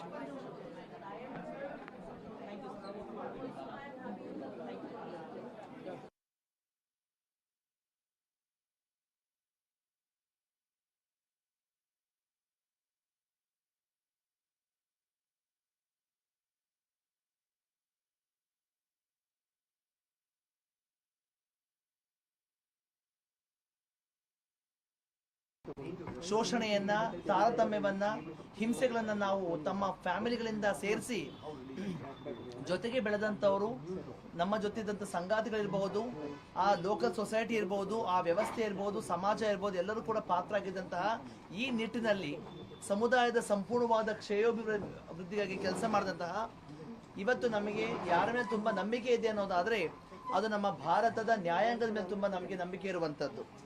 ಈ ನಿಟ್ಟಿನಲ್ಲಿ ತಮ್ಗೆ ತುಂಬ ಚೆನ್ನಾಗಿ ಗೊತ್ತಿದೆ, section 377 ತೀರ್ಮಾನ 1860/61 ಇಸ್ವಿಯಿಂದ 2009 ಇಸ್ವಿ ತನಕ ನಾವೆಲ್ಲರೂ ಕೂಡ ಸಂವಿಧಾನದ ಮುಂದೆ ಅಪರಾಧಿಗಳಾಗಿ ನಾವು ನಮ್ಮ ಲಿಂಗತ್ವ ಮತ್ತು ಲೈಂಗಿಕತೆ ಆಧಾರಕ್ಕೆ ಬಂದಿದ್ದನ್ನು ತಗೊಂಡಿದ್ದೀರಿ. 2009 ಇಸ್ವಿಯ ಜಸ್ಟಿಸ್ AP ಶಾ ಮತ್ತು ಜಸ್ಟಿಸ್ ಮುರಳೀಧರ್ ಸಾಹೇಬರು ಕೊಟ್ಟಂತ ತೀರ್ಮಾನ ಈ ಸಮುದಾಯವನ್ನು ನಾವು ನಿರಪರಾಧಿಗಳನ್ನಾಗಿ ನಾವು ಮಾಡ್ತಾ ಇದ್ದೀವಿ ಅಂತ ಘೋಷಣೆಯನ್ನು ಅವರು ಮಾಡ್ತಾರೆ. 4.5 ವರ್ಷಗಳ ಕಾಲ ಇಡೀ ಸಮೂಹ ಲೈಂಗಿಕ ಅಲ್ಪಸಂಖ್ಯಾತರು ಕೂಡ ಈ ಪ್ರಪಂಚಕ್ಕೆ ಒಂದು ಭಾಗವಾಗಿದ್ದಾರೆ ಅನ್ನೋದನ್ನ ನಾವು ಅವ್ರಿಗೆ ಎಜುಕೇಶನ್ ಮಾಡೋದ್ರ ಜೊತೆಗೆ 2013 ಇಸ್ವಿಯ ತೀರ್ಮಾನ ತಮ್ಗೆಲ್ರಿಗೂ ಚೆನ್ನಾಗಿ ಗೊತ್ತಿದೆ. ನಮ್ಮ ಲೈಂಗಿಕ ಅಲ್ಪಸಂಖ್ಯಾತ ಸಮುದಾಯಕ್ಕೆ ವಿರುದ್ಧವಾಗಿ ಬಂದಿರುವಂಥದ್ದು ನಮಗೆ ನಿಜಕ್ಕೂ ಆ ಖೇದ, ಆ ನೋವು ಮತ್ತು ಬೇಜಾರು ನಮ್ಗೆ ಇವತ್ತು ಅದು ಕಾಡ್ತದೆ. 2014 ಇಸ್ವಿಯ ಜಸ್ಟಿಸ್ ರಾಧಾಕೃಷ್ಣನ್ ಮತ್ತು ಜಸ್ಟಿಸ್ AK ಸಿಕ್ರಿ ಕೊಟ್ಟಂತಹ ಲಿಂಗತ್ವ ಅಲ್ಪಸಂಖ್ಯಾತರು ಕೂಡ ಸಂವಿಧಾನದ ಮುಂದೆ ಸಮಾನ ಪ್ರಜೆಗಳಾಗಿ ನಾವು ಗೌರವಿಸಬೇಕು ಅಂತ ಕೊಟ್ಟ ತೀರ್ಮಾನ ನಾಲ್ಸಾ ವರ್ಸಸ್ ಯೂನಿಯನ್ ಆಫ್ ಇಂಡಿಯಾ, ರಾಷ್ಟ್ರೀಯ ಕಾನೂನು ಸೇವೆಗಳ ಆಯೋಗ ಮತ್ತು ಭಾರತ ಸರ್ಕಾರ ಅಂತ ಕೊಟ್ಟ ತೀರ್ಮಾನದಲ್ಲಿ ಅಂತರ್ಲಿಂಗ ಸಮುದಾಯದವರು ಲಿಂಗತ್ವ ಅಲ್ಪಸಂಖ್ಯಾತರನ್ನು ಕೂಡ ಕೊಟ್ಟಂತ ಒಂದು ವಿಶೇಷವಾದ ತೀರ್ಮಾನವನ್ನ ನಾವು ನೋಡಿದ್ದೇವೆ. 2018 ಇಸ್ವಿಯ ಜಸ್ಟಿಸ್ ದೀಪಕ್ ಮಿಶ್ರಾ ಸಾಹೇಬರು ಅದು ಕೂಡ ಸಾಂವಿಧಾನಿಕ ಸಂಸ್ಥೆಯ ಒಂದು ಸಮಿತಿಯನ್ನು ರಚನೆ ಮಾಡೋ ಸುಪ್ರೀಂ ಕೋರ್ಟ್ನಲ್ಲಿ ಲೈಂಗಿಕ ಅಲ್ಪಸಂಖ್ಯಾತರು ಇನ್ನು ಯಾವುದೇ ಕಾರಣಕ್ಕೂ ನಾವು ಅಪರಾಧಿಗಳನ್ನ ಮಾಡಲಿಕ್ಕೆ ಸಾಧ್ಯ ಇಲ್ಲ, 21ನೇ ಶತಮಾನದಲ್ಲಿ ಈ ಸಮುದಾಯಗಳ ವಿಚಾರ ತುಂಬ ಮುಖ್ಯ ಅಗತ್ಯ ಅನ್ನೋದನ್ನ ಮಂದಟ್ ಮಾಡಿಕೊಟ್ಟಿದ್ದ ಭಾಗವಾಗಿ ಇವತ್ತು 2023ನೇ ಇಸ್ವಿಯ ವಿಶೇಷ ವಿವಾಹ ಕಾಯ್ದೆ, ಸ್ಪೆಷಲ್ ಮ್ಯಾರೇಜಸ್ ಆಕ್ಟ್, ಈ ವಿಚಾರದಲ್ಲಿ ನಾನು ಕೂಡ ಈಗ ನಾನು ಹೆಣ್ಣು ಅಂತ ಗುರುತಿಸ್ಕೊಳ್ತೀನಿ. ಯಾರೋ ಒಬ್ಬ ಗಂಡಸ್ ನಾನು ಇಷ್ಟಪಡ್ತೀನಿ ಅಂತಂದ್ರೆ ನಾನು ಅವ್ರು ಇಷ್ಟಪಟ್ಟು ಮದುವೆ ಆಗೋದನ್ನ ನಾನು ತೀರ್ಮಾನ ಮಾಡಬೇಕಾಗತ್ತೆ ವಿನಃ ನೀವು ತೀರ್ಮಾನ ಮಾಡಲಿಕ್ಕೆ ಸಾಧ್ಯ ಇಲ್ಲ. ನಮ್ಮ ಸಂಬಂಧಗಳು, ನಮ್ಮ ಮದುವೆ ಇರ್ಬೋದು, ನಮ್ಮ ದತ್ತು ಸ್ವೀಕಾರ ಇರ್ಬೋದು, ಎಲ್ಲವೂ ಕೂಡ ಒಪ್ಪಿಗೆಯಿಂದ ನಡೆಯುವಂಥ ಪ್ರಕ್ರಿಯೆಯಲ್ಲಿ ಇವತ್ತು ನಾವು ಹೋಗ್ತಿರುವಂಥ ವಿಚಾರದಲ್ಲಿ ಸ್ಪೆಷಲ್ ಮ್ಯಾರೇಜಸ್ ಆಕ್ಟ್, ಸಲಿಂಗಕಾಮಿಗಳಾಗಿರಲಿ, ಸಲಿಂಗಕಾಮಿ ಗಂಡಸರು, ಸಲಿಂಗಕಾಮಿ ಹೆಂಗಸರು, ಲಿಂಗತ್ವ ಬದಲಾಯಿಸಿಕೊಂಡವರು, ಲಿಂಗತ್ವ ಅಲ್ಪಸಂಖ್ಯಾತರು, ಲಿಂಗತ್ವವನ್ನು ಇನ್ನೂ ಅರ್ಥ ಮಾಡ್ಕೊಳ್ಳೋ ಪ್ರಕ್ರಿಯೆ ಇರುವಂಥ ಜನಗಳಿಗೆ ಇವತ್ತು ನಾವೇನು ಕೆಲಸಗಳನ್ನ ಮಾಡ್ತಾ ಹೋಗ್ತಾ ಇದ್ದೀವಿ. ಇದು ಬಹುಶಃ ಇಂದಿನ ಸುಪ್ರೀಂ ಕೋರ್ಟ್ 17ನೇ ತಾರೀಕು 10ನೇ ತಿಂಗಳು 2023ನೇ ಇಸ್ವಿಯು ಭಾರತ ಇತಿಹಾಸದಲ್ಲಿ ಒಂದು ಚಾರಿತ್ರಿಕ ಮತ್ತು ಐತಿಹಾಸಿಕ ದಿನ ಅಂತ ನಾನು ಇಡೀ ಸಮುದಾಯದ ಪರವಾಗಿ, ಇಡೀ ಚಳುವಳಿಯ ಪರವಾಗಿ ಸರ್ವೋಚ್ಚ ನ್ಯಾಯಾಲಯದ ಸಾಂವಿಧಾನಿಕ ಪೀಠಕ್ಕೆ ನಾವು ಮನದುಂಬಿದ ಶುಭಾಶಯಗಳನ್ನು, ಅಭಿನಂದನೆಯನ್ನು ನಾವು ಸಲ್ಲಿಸೋದಕ್ಕೆ ಇಷ್ಟವನ್ನು ಪಡ್ತಿದ್ದೇವೆ. ಅವರ ಜಡ್ಜ್ಮೆಂಟ್ ತುಂಬ ಕ್ಲಿಯರ್ಗೆ ನಾವು ತುಂಬ ಹತ್ತಿರವಾಗಿ ನೋಡ್ತಾ ಇದ್ದೀವಿ. ಅವ್ರು ಹೇಳಿದ್ದಿಷ್ಟೇ, ನಾವು ನ್ಯಾಯಾಂಗವಾಗಿ ಕಾನೂನನ್ನ ಬದಲಾವಣೆ ಮಾಡಲಿಕ್ಕೆ ಸ್ವಲ್ಪ ಕಷ್ಟ ಆಗ್ತದೆ, ಅದು ಸಂಸತ್ತಿನ ವಿಚಾರ, ಅದು ಬಂದು ಶಾಸಕಾಂಗದ ವಿಚಾರ. ಶಾಸಕಾಂಗ ಇದಕ್ಕೆ ಸಂಬಂಧಪಟ್ಟಂತ ಒಂದು ವಿಶೇಷವಾದ ಕಾಳಜಿಯನ್ನು ವಹಿಸಬೇಕು. ಆದರೆ ಆ ಸಮುದಾಯಗಳು ತಮ್ಮ ಲಿಂಗತ್ವದ ಲೈಂಗಿಕತೆ ಆಧಾರಕ್ಕೆ ಸಾಮಾಜಿಕ ತಾರತಮ್ಯವನ್ನು ಎದುರಿಸೋದು ನ್ಯಾಯಾಂಗ ಒಪ್ಪೋದಿಲ್ಲ. ಸಾಮಾಜಿಕ ಬಹಿಷ್ಕಾರವನ್ನು ಎದುರಿಸೋದು ಈ ನ್ಯಾಯಾಂಗ ಒಪ್ಪೋದಿಲ್ಲ. ನಾನು ಮತ್ತೆ ಸಪೋಸ್ ಅರವಿಂದ್ ಅವರು ಸಂಬಂಧದಲ್ಲಿ ನಾವಿರ್ತೀವಿ ಅಂತಂದ್ರೆ ನಮ್ಮ ರಕ್ಷಣೆ ಮಾಡೋದು ಸರ್ಕಾರದ ಜವಾಬ್ದಾರಿ ಆಗ್ತದೆ. ನಮಗೆ ಸಾಮಾಜಿಕವಾದಂತಹ ಒಂದು ಸೋಷಿಯಲ್ ಎಂಟೈಟಲ್ಮೆಂಟ್ಸ್ ಏನು ಕಲ್ಪಿಸ್ಕೊಡ್ಬೇಕು ಅದು ಸರ್ಕಾರ ಜವಾಬ್ದಾರಿ ಆಗ್ತದೆ. ನಮ್ಮ ಲಿಂಗತ್ವದ ಲೈಂಗಿಕತೆ, ನಮ್ಮ ಸಂಬಂಧದ ಆಧಾರದಲ್ಲಿ ಯಾರಿಗೂ ತಾರತಮ್ಯ ಮಾಡಲಿಕ್ಕೆ ಹಕ್ಕು ಇರೋದಿಲ್ಲ ಅನ್ನೋದನ್ನ ಅವ್ರು ತುಂಬಾ ಸ್ಪಷ್ಟವಾಗಿ ಹೇಳ್ತಾ ಇದ್ದಾರೆ. ಇನ್ನು ಅತಿ ಮುಖ್ಯವಾಗಿರುವಂಥ ಈ ಜಡ್ಜ್ಮೆಂಟ್ ಅಲ್ಲಿ ನಾವೇನು ಅಬ್ಸರ್ವ್ ಮಾಡ್ತೀವಿ ಅಂತಂದ್ರೆ, ತಮಗೆಲ್ರಿಗೂ ತುಂಬಾ ಚೆನ್ನಾಗಿ ಗೊತ್ತಿದೆ, ಒಂದಷ್ಟು ಸಂಸತ್ ಸದಸ್ಯರು ನಮ್ಮ ವಿಚಾರಗಳನ್ನು ಅರ್ಥ ಮಾಡ್ಕೊಳ್ಳೋದಕ್ಕೆ ಅವರು ಅನಕ್ಷರಸ್ಥರಾಗಿದ್ದಾರೆ. ಅವ್ರು ಹೇಳ್ತಾರೆ ಇದು ಬಂದು ಅರ್ಬನ್ ಎಲಿಟ್ ವಿಷಯ, ನಗರ ಶ್ರೀಮಂತರ ವಿಚಾರ ಆಗಿರೋದ್ರಿಂದ ಇದನ್ನ ನಾವು ತುಂಬಾ ಯೋಚನೆ ಮಾಡೋ ಅವಶ್ಯಕತೆ ಇಲ್ಲ ಅಂತ ಹೇಳ್ತಾರೆ. ಇಲ್ಲಿ ಇವತ್ತು ನಾವೆಲ್ಲರೂ ಸೇರಿದ್ದೀವಲ್ಲ, ನಾವೆಲ್ಲರೂ ನಗರದ ಬಡವರು, ನಾವು ಲೈಂಗಿಕ ಅಲ್ಪಸಂಖ್ಯಾತರು. ಹಾಗಿದ್ದಾಗ ಅದನ್ನ ಒತ್ತಿ ಕೊಟ್ಟದ್ದು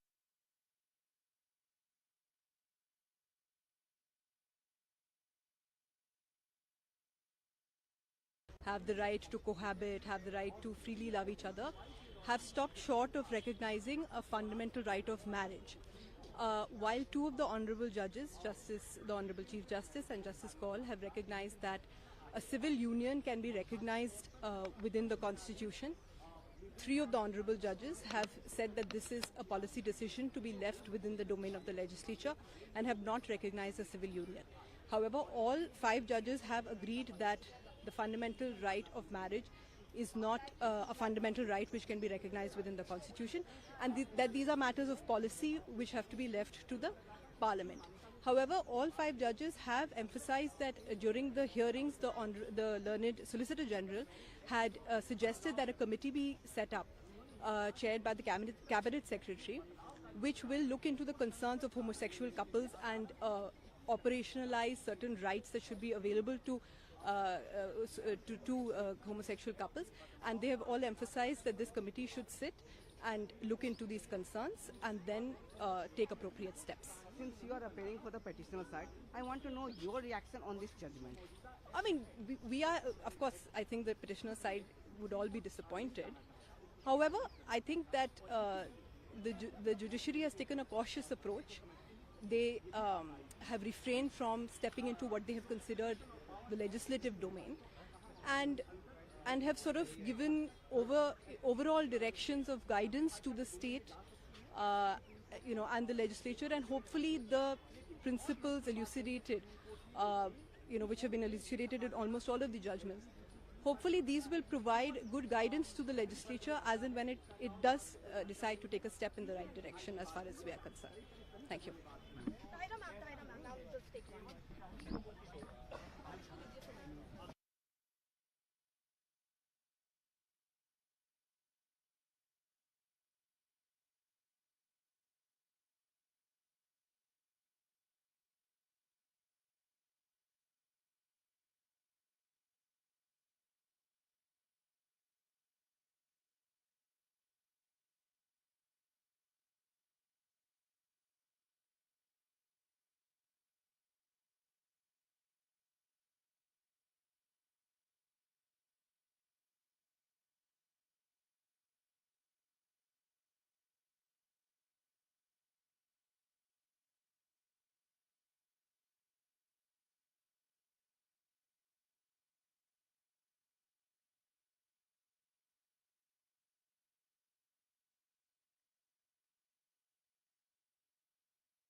So what is the overall judgment? What these communities have got from the judgment?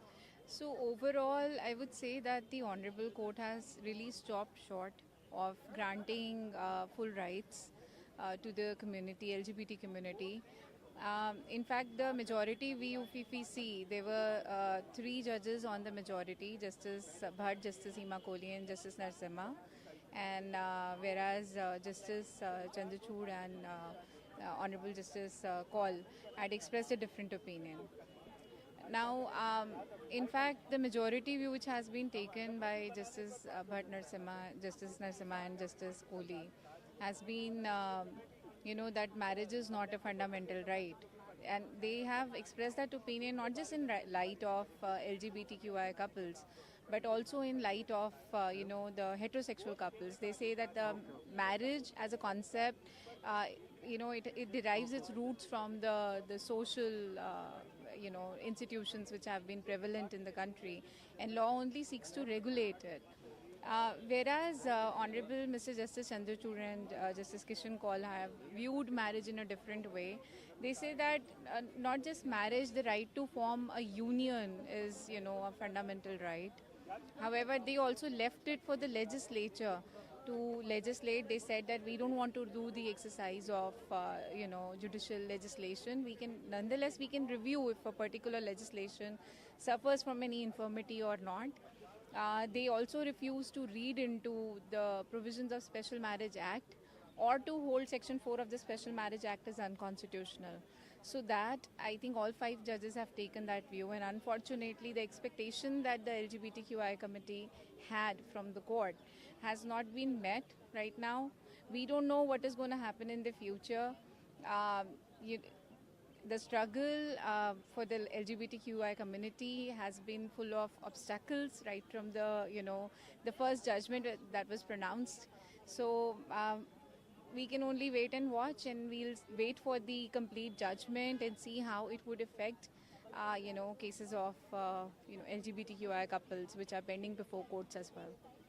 Ma'am, is there any suggestion given to the government by the Supreme Court? Yes, they have been asked to form a committee wherein, large number of stakeholders will be involved to evaluate and see if a separate legislation can come.